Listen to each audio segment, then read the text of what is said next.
Hello everyone welcome to Ananya ma'am classes पिला माने मु आज तुम क्लास रो जो प्रगति और मानव धर्म गद्यटी अच्छी तार आज अभ्यास कार्य तुम सहित आलोचना करी है बहुत जल्दी तुम परीक्षा पाखे आसूची तेणुक तुम जिते वीडियो को भी भल भाव देखी नब आउ तुम आराम से बहुत जिनस मन रखिपार बुझी भी पार ठीक अच्छे चलो आउ पिले वीडियो जब भल लगे ताले प्लीज़ मो चैनल को जब नुआ कर था सब्सक्राइब कर बेल आइकन प्रेस करदेव ताकि जो भी वीडियो मुझे तुम क्लास अपलोड करे बा तुम यहाँ पर तो 9th को भी जीव 10th को जीव सब क्लास वीडियो मुझे अपलोड करुँची तेणुक तुम जब चैनल को सब्सक्राइब कर नोटिफिकेशन को ऑन कर तुमको माने मुझे जहाँ भी पढ़ेबी तार नोटिफिकेशन तुम आसीज है तो आउ पिले वीडियो को लाइक टे कर सांग सहित शेयर कर कमेंट कर कि तुमको केमती लगिला ठीक अच्छे चलो देखिबा प्रगति और मानव धर्म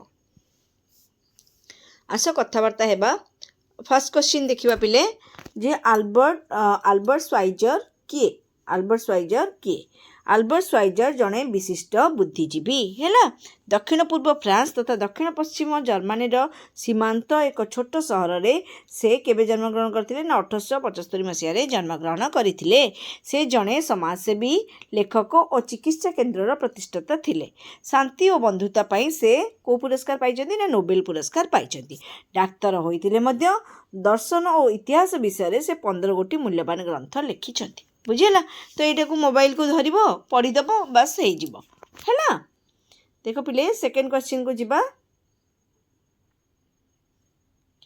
समाजर हित निमंते कौन दरकार बोली से कहते समाजर हित निमंते से माने आल्बर्ट स्वाइजर कहते 3 प्रकार प्रगति दरकार बोली से मत देते जे 3 प्रकार प्रगति दरकार कौन ना यही 3 प्रकार समाज हितकर प्रगति होची ज्ञान और प्रविधि विज्ञान प्रकाश जोटा कि ज्ञान आ टेक्नोलोजी कथा आउ गोटे मानव समाजर सामाजिकता मनुष्य सामाजिक रूप में वृद्धि होगा दरकार और आध्यात्मिक विकास ये 3टीर विकास दरकार बोली समाजर हित पई से कहते ठीक अच्छे ओके ग नंबर क्वेश्चन देख पिले आमे केउ क्षेत्र में समन्वय चाहूँ अर्थनैतिक प्रगतिर भूमिका आम मानक निमंते गुरुत्वपूर्ण एथिपाई आमे अर्थनैतिक क्षेत्र में निमंते ज्ञान और प्रविधि विज्ञान समन्वय चाहूँ है ज्ञान और टेक्नोलोजी क्षेत्र में आम अर्थनैतिक प्रगति जदि आमको दरकार ताले ज्ञान और प्रविधि विज्ञान समन्वय हबार आवश्यकता अच्छी ठीक अच्छे घ नंबर क्वेश्चन देख पिले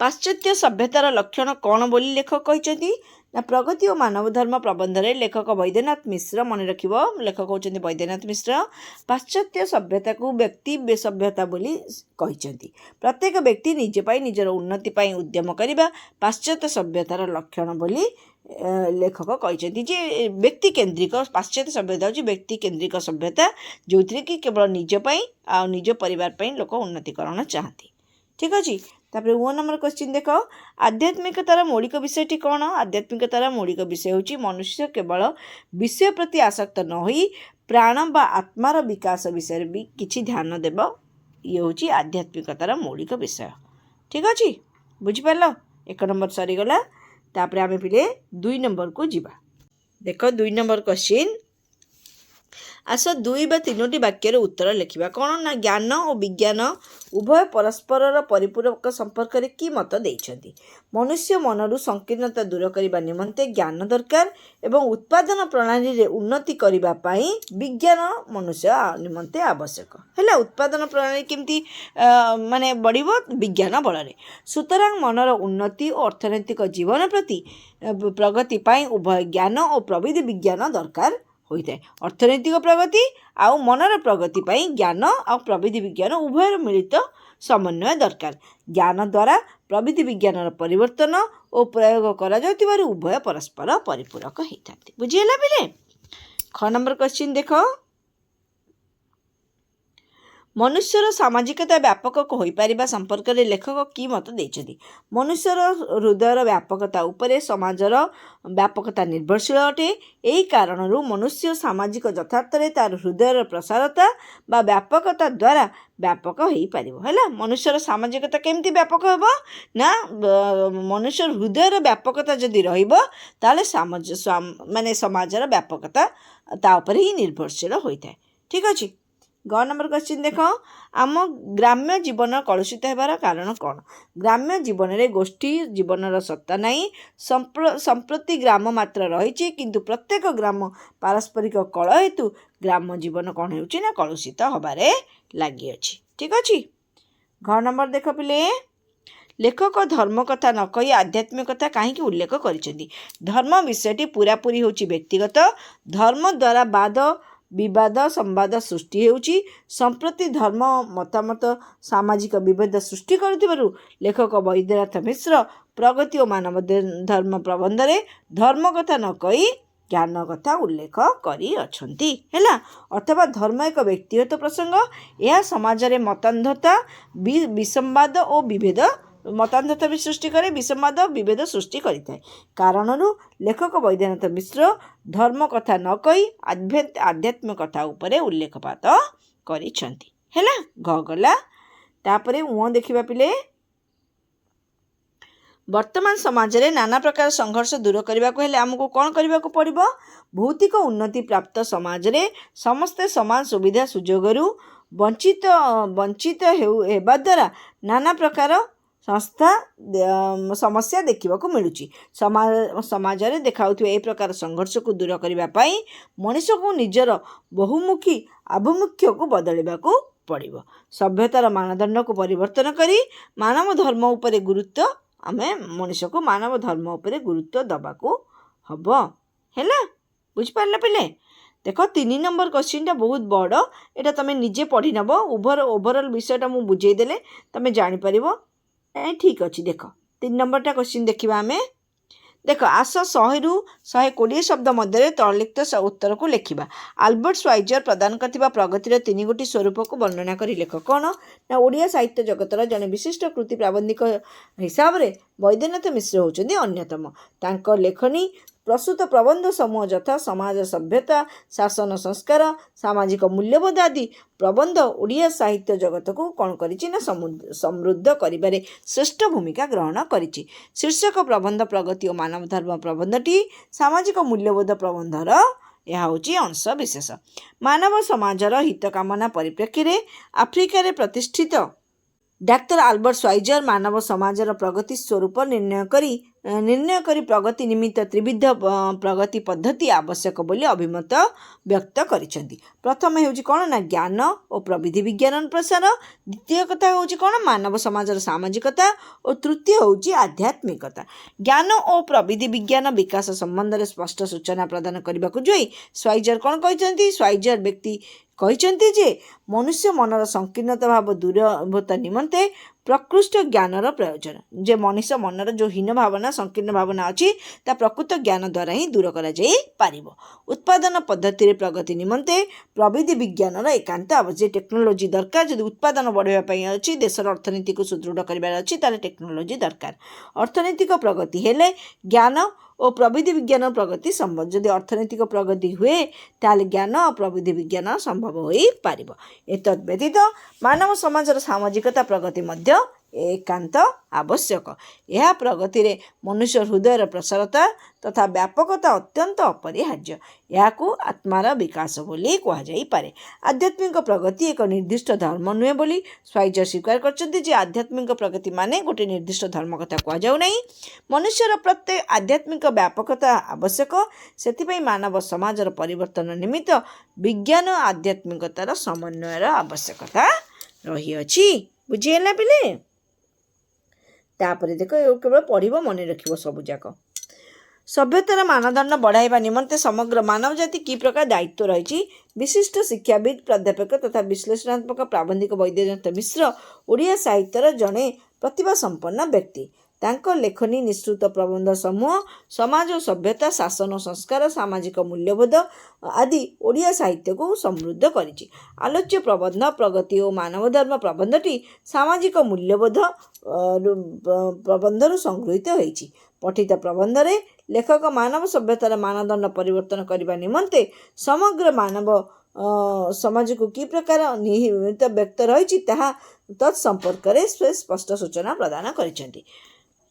कौन कहते ना प्राबंधिक मानव समाजर ପ୍ରାବନ୍ଧିକ ମାନବ ସମାଜର ପ୍ରଗତି ସ୍ୱରୂପ ନିର୍ଣ୍ଣୟପୂର୍ବକ ସମାଜର ମଙ୍ଗଳ ଦୃଷ୍ଟିରୁ ତିନି ପ୍ରକାର ପ୍ରଗତି କଥା ଆବଶ୍ୟକ କରିଛନ୍ତି। ଆମେ ଆରମ୍ଭରୁ ବି ଏ କଥା କହି ଆସିଛୁ ଯେ ତିନି ପ୍ରକାର ପ୍ରଗତି କଥା ସେ କହିଛନ୍ତି। ଜ୍ଞାନ ଆହରଣ କ୍ଷେତ୍ରରେ ସଂକୀର୍ଣ୍ଣତା ଦୃଷ୍ଟିଗୋଚର ହେଉଥିବାରୁ ସଭ୍ୟତାର ବାସ୍ତବ ମାନଦଣ୍ଡ ବୃଦ୍ଧି ହେଉନାହିଁ, କାରଣ ଏହା ପ୍ରଗତିର ପ୍ରତିବନ୍ଧକ ସୃଷ୍ଟି ହେଉଛି। ଏଥିନିମିତ୍ତ ମାନବ ସଚେତନତା ଏକାନ୍ତ ଅପରିହାର୍ଯ୍ୟ। ଶିକ୍ଷାର ମାନଦଣ୍ଡ ବୃଦ୍ଧି, ଜ୍ଞାନ ଆହରଣ ସହିତ ସ୍ୱାଧୀନ ଚିନ୍ତାର ପରିପ୍ରକାଶ, ସ୍ୱାର୍ଥପରତାର ପରିହାର, ଗୋଷ୍ଠୀ ଜୀବନ ପ୍ରତି ବିଶ୍ୱାସ ଭାବ ସ୍ଥାପନ ହେଉଛି ଏକାନ୍ତ ଆବଶ୍ୟକ। ଅଶିକ୍ଷା, କୁସଂସ୍କାର, ଦାରିଦ୍ର୍ୟ ଦୂରୀକରଣ ନହେଲେ ମାନବ ଜାତିର ପ୍ରଗତି ସମ୍ଭବ। କ'ଣ କ'ଣ ନା ଅଶିକ୍ଷା, କୁସଂସ୍କାର ଆଉ ଦାରିଦ୍ର୍ୟ ଦୂରୀକରଣ, ଏହା ହେଲେ ଯାଇକି ମାନବର ପ୍ରଗତି ହୋଇପାରିବ।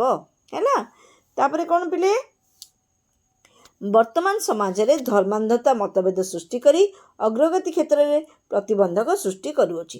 ମନୁଷ୍ୟର ମନୋଭାବ ବ୍ୟାପକ ନ ହୋଇ ସଂକୀର୍ଣ୍ଣତା ଆଡ଼କୁ ଅଗ୍ରସର ହେଉଛି। ପ୍ରଗତି ନାମରେ ଯେଉଁ ଉଦ୍ୟମ କରାଯାଉଛି ତାହା ସାମୂହିକ ହୋଇଥିବାରୁ ସାମାଜିକ ସହୃଦୟତା ବୃଦ୍ଧି ପାଉନାହିଁ। ମାନବ ସମାଜରେ ନାନା ପ୍ରକାର ସଂଘର୍ଷ ପରିଲକ୍ଷିତ ହେଉଛି। ସଂଘର୍ଷ ଦୂରୀକରଣ କରିବାକୁ ହେଲେ ଆମର ଆଭିମୁଖ୍ୟକୁ ପରିବର୍ତ୍ତନ କରିବାକୁ ପଡ଼ିବ। ସଭ୍ୟତାର ମାନଦଣ୍ଡକୁ ପରିବର୍ତ୍ତନ ମଧ୍ୟ କରିବାକୁ ପଡ଼ିବ। ମାନବ ଧର୍ମୀ ଉପରେ ବେଶ ଗୁରୁତ୍ୱ ଦେବାକୁ ପଡ଼ିବ। ବୁଝିହେଲା? 3 ନମ୍ବର ସରିଯାଇଛି ପିଲେ। ଏବେ ଆମେ 4 ନମ୍ବର ଦେଖିବା। ଆସ ସରଳ ଭାଷାରେ ବୁଝାଇ ଲେଖିବା। ପିଲାମାନେ ଏଇଟା ଯେଉଁ ମୁଁ ଯେଉଁ ନୋଟ୍ସ ମାନେ ପ୍ରିପେୟାର କରିଥିଲି ତା ଦେହରୁ ଟିକେ ମାନେ ଯେଉଁ PDF ମୁଁ ବନେଇଛି ଟିକେ କ୍ଲାରିଟି ଭଲ ଆସିନି, କିନ୍ତୁ ପଢ଼ି ହେଉଛି, ତୁମମାନେ ଚଳେଇ ନେବ। ହେଲା, ଆସ ସରଳ ଭାଷାରେ ବୁଝାଇ ଲେଖିବା। କ'ଣ?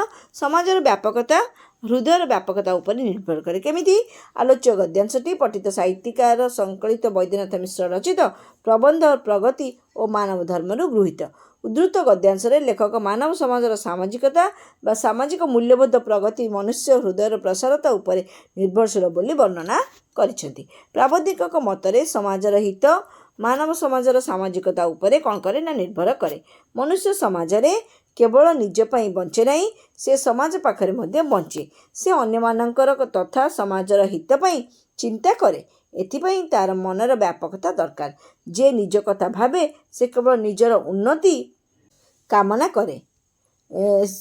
ଯେ ନିଜଠାରୁ ଟିକେ ଉପରକୁ ଯିବାକୁ ଚାହେଁ ସେ ପରିବାର ଉନ୍ନତି କଥା ଚିନ୍ତା କରେ। ହେଲା, ଆଉ ଯାହାର ମନଟି ଆଉ ଟିକେ ବ୍ୟାପକ ସେ କ'ଣ କରେ ନା ପରିବେଶ କଥା ମଧ୍ୟ ଚିନ୍ତା ଭାବିଥାଏ। ଅର୍ଥାତ୍ ଯାହାର ମନ ଯେତେ ବ୍ୟାପକ ସେ ସେତେ ସାମାଜିକ। ଏହି କାରଣରୁ ଯଥାର୍ଥ ସାମାଜିକର ବ୍ୟାପକତା ମନୁଷ୍ୟ ହୃଦୟର ବ୍ୟାପକତା ଉପରେ ନିର୍ଭରଶୀଳ। ମୋଟ ଉପରେ ଏହି ଗଦ୍ୟାଂଶରେ ପ୍ରସାରିତ ହୃଦୟ ନେଇ ସମାଜରେ ବଞ୍ଚିବା ଉପରେ ପ୍ରାବନ୍ଧିକ କ'ଣ କରିଛନ୍ତି ନା ଗୁରୁତ୍ୱ ଦେଇଛନ୍ତି। ହେଲା, ବୁଝିପାରିଲ? 6 ନମ୍ବର କ୍ୱେଶ୍ଚିନ୍ ଦେଖ ପିଲେ। ମନୁଷ୍ୟ କେବଳ ନିଜ ପାଇଁ ବଞ୍ଚେ ନାହିଁ, ସମାଜ ପାଇଁ ମଧ୍ୟ ବଞ୍ଚେ। ପ୍ରଦତ୍ତ ପଦ୍ୟାଂଶଟି ଆମ ପଠିତ ସାହିତ୍ୟିକାର ବୈଦ୍ୟନାଥ ମିଶ୍ରଙ୍କ ଲିଖିତ ପ୍ରବନ୍ଧ ପ୍ରଗତି ଓ ମାନବ ଧର୍ମରୁ ଆନିତ। ଆଲୋଚ୍ୟ ଉଦ୍ଧୃତରେ ପ୍ରାବନ୍ଧିକ ଡକ୍ଟର ମିଶ୍ର ମନୁଷ୍ୟ ସମାଜର ସମ୍ପୃକ୍ତ ବିଷୟରେ ସେ ଉଲ୍ଲେଖ କରିଛନ୍ତି। ପ୍ରାବନ୍ଧିକଙ୍କ ମତରେ ସମାଜର ହିତ 3 ପ୍ରକାର ପ୍ରଗତି ଉପରେ ନିର୍ଭରଶୀଳ। ଏଥିମଧ୍ୟରୁ ଗୋଟିଏ ପ୍ରଗତି ହେଉଛି ମାନବ ସମାଜରେ ସାମାଜିକତା। ସାମାଜିକତାର ଅର୍ଥ ମନୁଷ୍ୟ ସମାଜ ସହ ସମ୍ପୃକ୍ତି।